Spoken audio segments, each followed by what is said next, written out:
Hi, welcome to part 18 of Refuge. This is the last part we're going to be reading. And this is being read with permission from Scholastic Books. So when we left off with Yosef, his mother and Ruth had been caught by the Nazis, and his mother gave them all her hidden jewels and money, and the Nazis said that could only pay for one child. And the chapter cut off when it said choose which child. And there's no other chapter about Yosef, which is crazy. So we're going straight into Isabel. Isabel's family had a good, happy ending. Her baby brother was born, and they all made it onto the soil in Miami. So they are safely refugees in America. So let's see what happens. This says, Miami, Florida, 1994, home.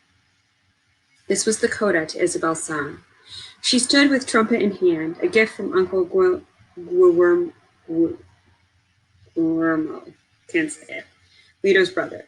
She wasn't on the sidewalk in Havana, but in a classroom in Miami. This was her second week of school and the first day of band class, the day they auditioned for their places in the orchestra.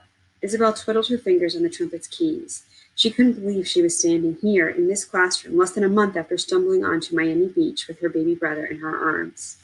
So much had changed so quickly. After her mother and brother had been taken to the hospital and given a clean bill of health, Lito's brother, Guillermo, took all of them in until they found a little apartment of their own. His apartment was smaller than their house in Cuba and not near the beach, but if Isabel never saw the ocean again, that was fine by her. Little Mariana was at home getting fat and happy along with the other babies Mommy was paid to watch at the little in-house daycare she ran. Poppy had gotten a job, driving a taxi, and was saving up for a car of their own.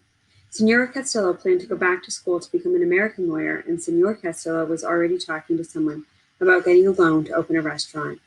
Luis got work in a little bodega, and Amara in a dress shop. And once Amara became a U.S. citizen, she planned to become a Miami police officer. They were going to get married in the winter. And Isabel, she had started the 6th grade. It was hard because she didn't speak English yet. There were other Cuban kids there, lots more Cuban kids. Yeah, lots more Cuban kids, a few who had come to America by boat like her, but more who had been born here, Cubano-Americanos, who still spoke Spanish at home. Isabel quickly made friends, girls and boys who were warm and welcoming, and she knew she would learn to speak English like her teacher soon enough. She was practicing by watching lots and lots of television. At least that's what she told her parents. She would learn, and in the meantime, math and Spanish and art class all still made sense, and so did music. Senora Villanova and the other students waited for her to play. Isabel had practiced for weeks for this moment. At first, she couldn't decide what song to play. But then, while watching a baseball game with her father, she had figured it out. Isabel adjusted Ivan's Industriales baseball cap on her head, took a deep breath, and began to play the Star-Spangled Banner, the national anthem of the United States. But she didn't play it like she heard it at basketball games on television. She played it like a son cubano, offbeat with a guajillo melody. Isabel played it salsa for Ivan, lost at sea, and for Lito back in Cuba. She played it salsa for her mother and her father, who had left their homeland, and for her little brother Mariano, who would never know the streets of Havana the way she had. And Isabel played it salsa for herself, so she would never forget where she came from and who she was.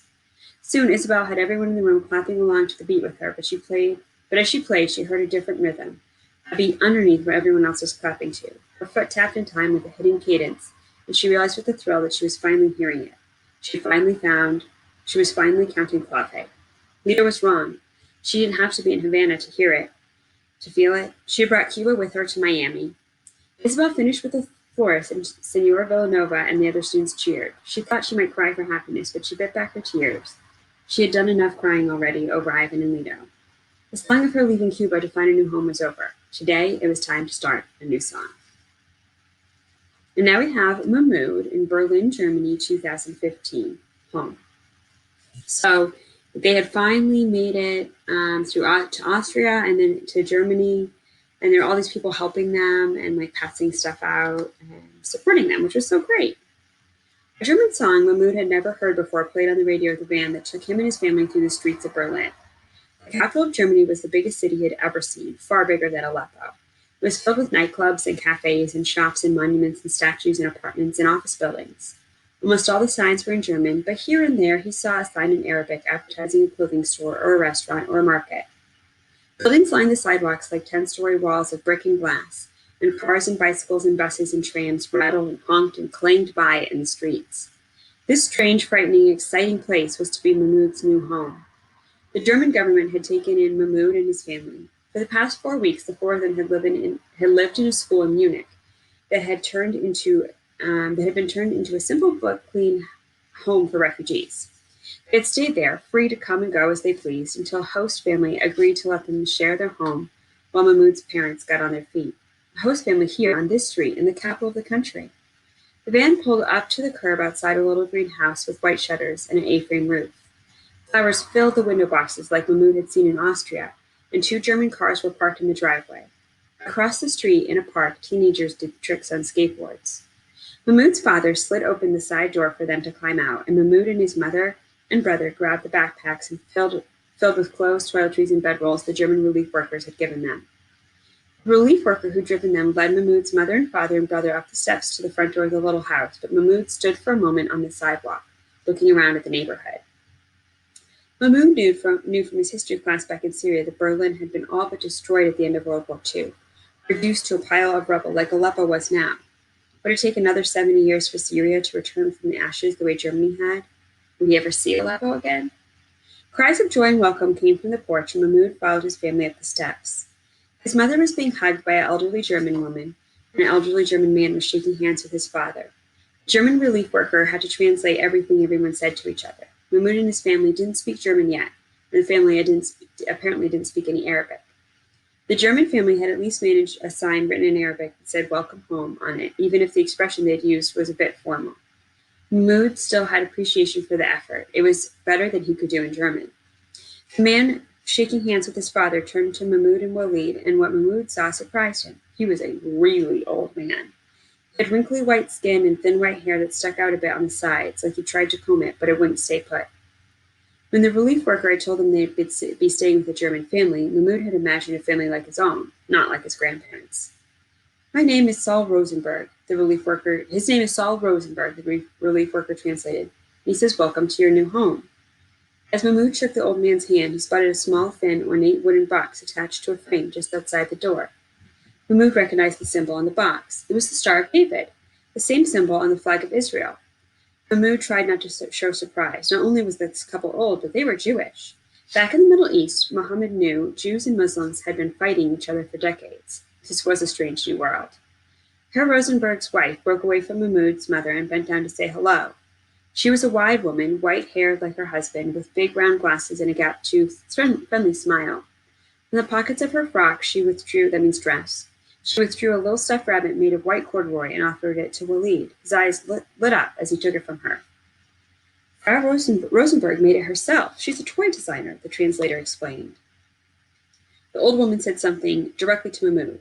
"She said she would have made one for you," the translator said, "but she thought you might be too old for stuffed animals." Mahmoud nodded. "She can make one for my little sister, though, when we find her," he told the relief worker. "We had to hand her off to another boat to save her when we were drowning in the Mediterranean Sea. It was my fault. I'm the one who told my mother to do it, and now I have to find her and bring her back." Frau Rosenberg looked questioningly at the relief worker as he translated, and her bright smile faded. Walid ran off to show his mother his new toy, and the old woman led Mahmoud into the hallway just inside the house where family pictures hung on the wall. "I was a refugee once, just like you," the old woman said through the interpreter, "and I lost my brother." She pointed, I bet you're guessing, are you guessing who this is? She pointed to an old brown photograph in a picture frame of a mother and father and 2 children, a boy about Mahmoud's age and glasses, and a little girl. The father and son wore suits and ties, and the mother wore a pretty dress with big buttons. The girl was dressed like a little sailor. "That's me there, the girl. That's my family. We left Germany on a ship in 1939, trying to get to Cuba, to escape the Nazis. I was very little then, and I'm very old now, and I don't remember too much about that time. I do remember my father being very sick, and a cartoon about a cat. I remember that, and a very nice policeman who let me wear his hat. And now I know that that's Isabel's grandpa. My father was the only one to make it to Cuba. He lived there for many years, long after the war, but I never saw him again. He died before we could find each other. The rest of us couldn't leave the ship with him, and no other country would take us, so they brought us back to Europe just in time for the war, just in time to go on the run again. The Nazis caught us and they gave my mother a choice, to save me or save my brother. Well, she couldn't choose. How could she? So my brother chose for her. His name was Josef. Mood watched as she reached out and gently touched the boy in the photograph, leaving smudge on the glass. He was about your age, I think. I don't remember much about him, but I do remember that he always wanted to be a grown-up. I don't have time for games, he would tell me. I'm a man now. And when those soldiers said one of us could go free and the other one would be taken to a concentration camp, Josef said, take me. My brother, just a boy, becoming a man at last. She paused a moment, then took the picture down off the wall reverently with both hands. He took my mother and brother away from me that day and left me alone there in the woods. I only survived because a kind French lady took me in. She told the next Nazis who came knocking that I was family. And when the war was over and I was old enough, I came back here to Germany to look for my mother and brother. I searched for them for a long time. They had died in the concentration camps, both of them. The woman drew a breath. I only have this picture of them because a cousin kept it, a cousin who was hidden away by a Christian family throughout the war. Here in Germany, I met my husband, Saul. He also survived the Holocaust. We stayed because he had family here, and we made a family of our own, Frau Rosenberg said. She spread her arms wide and turned in the little hallway, showing Mahmoud the dozens of pictures of her children and grandchildren and great-grandchildren. She put her hand to the old yellowed picture of her family again. They died so I could live. Do you understand? They died so all these people could live, all the grandchildren and nieces and nephews they never got to meet.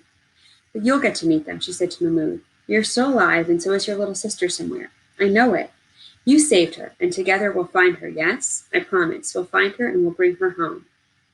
Mahmoud started to cry, and he turned away and tried to blink back the tears. The old Jewish woman put her arms around him and pulled him into a tight hug. Everything's going to be all right now, she whispered. We'll help you. Ruthie, Frau Rosenberg's husband called her. Mahmoud didn't need the translator to tell him that Frau Rosenberg wanted them to join him in the living room.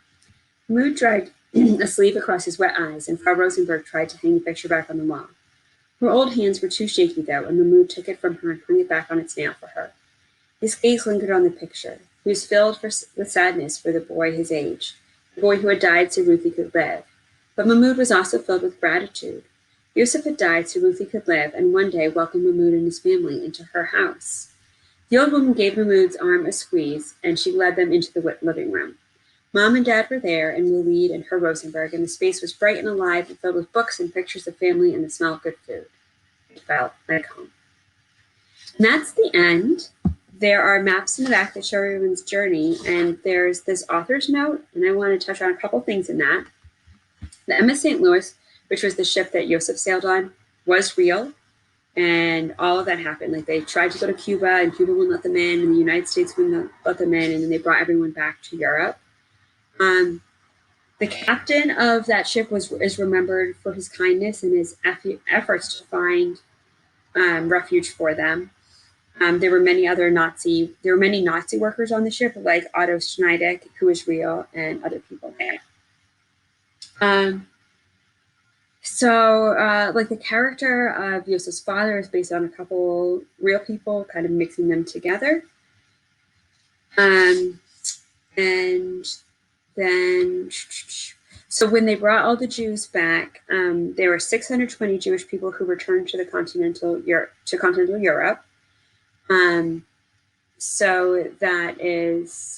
The rest of them went to Britain. 250 of the people who returned, it's estimated that they died in the Holocaust, murdered in Auschwitz and Sibobor, which are concentration camps. And some of them survived. Okay. And there's some facts about Cuba and the refugee situation in Cuba, that's all true, like, about how if they could take a boat and get to shore in America, then they were safe. They could claim asylum and have safety, and it was called wet foot, dry foot policy. You can look up more about that. The war in Syria went on for a long time, still going on to a degree, and there's only certain countries in Europe that would accept refugees. The author did a lot of research about those refugees to make it all kind of should be represented in the book. And that is the end of Refugee by Ellen Gratz. Thanks for listening.